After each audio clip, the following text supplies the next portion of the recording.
In this video, I'm going to discuss the prices for the upcoming BTO as well as share some insights on which project could be the most profitable. The analysis results really surprised me. So as you can see here, I have summarized the price of each project excluding grant and also including grant. And I have also added the transacted prices of comparable resale flats nearby. To ensure that we have a holistic review, I have also included the subsidy recovery percentage, MOP, as well as the estimated waiting time. You might ask, what is this price gap column? This is basically the highest transacted price minus the highest BTO price. For example, let's take a 4-room flat at Towner Breeze. The highest transacted resale flat nearby is 1.2 million, and the upper range of BTO 4-room flat here is $727,000. So the price gap here is that $1.2 million minus this amount. So we ended up with this number, which is $473,000. It's not exactly estimated gross profit because this is the price of today's resale flat and not the future price after MOP. But assuming the housing price in Singapore will continue to increase, this will give you some rough idea of the potential profitability of each project. The percentage of price gap is basically the price gap compared to the highest selling price. So for this example here, this percentage is basically this price gap divided by the highest BTO price for a 4-room flat here, which is $727,000. So you'll end up with 65%. This will give you a rough idea of the potential profit of each project based on the percentage of money that you need to invest to buy the flat. Hopefully this is clear, yeah? Let's start with the most popular type, which is a 4-room flat. As you can see, almost all prime and plus projects are above or around the $500,000 mark. The exception is for Kembangan Wave, where the price starts at $453,000. For standard projects, the outlier would be this Costa Riviera. Costa Riviera is even more expensive than Kembangan Wave, even though Kembangan Wave is located at a more central location and categorized as a plus project.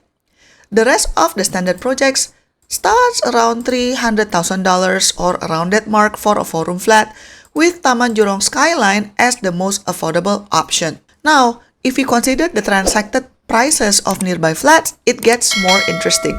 Crawford Heights is the only prime project in this launch, so people might perceive it to be the most profitable project, right? But if we compare between the selling price and the transacted resale flats nearby, the gap is actually not that much. It's only around 24% or around $179,000. And don't forget that this project is also subjected to a 9% subsidy recovery rate upon resale. And also, it has 10 years MOP, and the estimated waiting time is around 50 months, which is quite long, considering this project only has 312 units.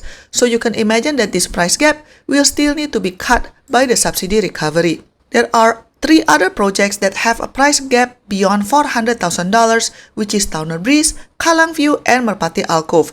The margin is also healthy at about 60 to 70% range. The subsidy is slightly lower than Crawford Heights because it is at 8%. And if we look at the estimated waiting time, Kallang View and Merpati Alcove are at 43 and 44 months respectively. Now, what about Central Trio at Ang Mo Kio? This project is my personal favorite. It has a healthy projected margin at around 52% and the subsidy recovery rate is 6%. But the waiting time is surprisingly the longest, even though it only has 422 units. If you are currently renting, then you should factor in the waiting time to your budget because the longer you wait, the more you will need to spend for renting. Now, if you have a limited budget and aiming for standard projects, actually don't be discouraged because if you look at the percentage of price gap, it is still at a healthy margin. Some can be even more profitable versus the Bayshore BTO if you judge from the percentage alone. If you see the dollar amount, the potential price gap is around $200,000, which is decent if you consider the standard projects only comes with 5 years MOP and 0 subsidy clawback or subsidy recovery. To summarize, if you want to maximize your chances to build wealth in the future, out of the plus and prime projects, it seems like your best bet would be Kalangview or Malpati Alcove.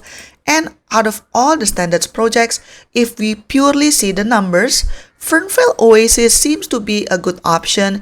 It has a healthy 63% potential margin and the waiting time is relatively faster at 33 months. Okay, now let's talk about 5-room flat prices. There are only 6 projects that offer a 5-room option in this batch, and all of them are standard projects.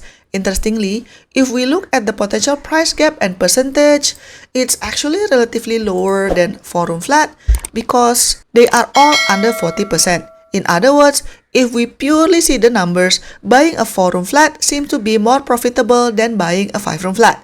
You might think, well, the profitable $1 million flats that we saw in the news are mostly 5-room flats, right?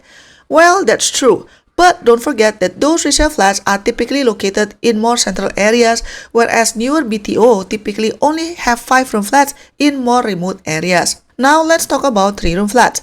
There are no comparable resale flat prices for Crawford Heights, but if we look at other projects, you do have a couple of projects where the percentage price gap is more than 50%, with Kalangview leading the pack. For buyers who are interested in buying 2-room flexi, there are 10 projects to consider. But the tricky part is, many of them don't have comparable resale flats nearby, so it is difficult to tell how profitable they could be. But you could still get a handsome profit, especially if the flat is in a good location, because the subsidy recovery doesn't apply for 2-room flexi, even if it's a prime or plus project.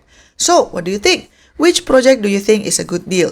Let me know in the comment section down below. Don't forget to like and subscribe, and I'll see you in the next video. Bye bye!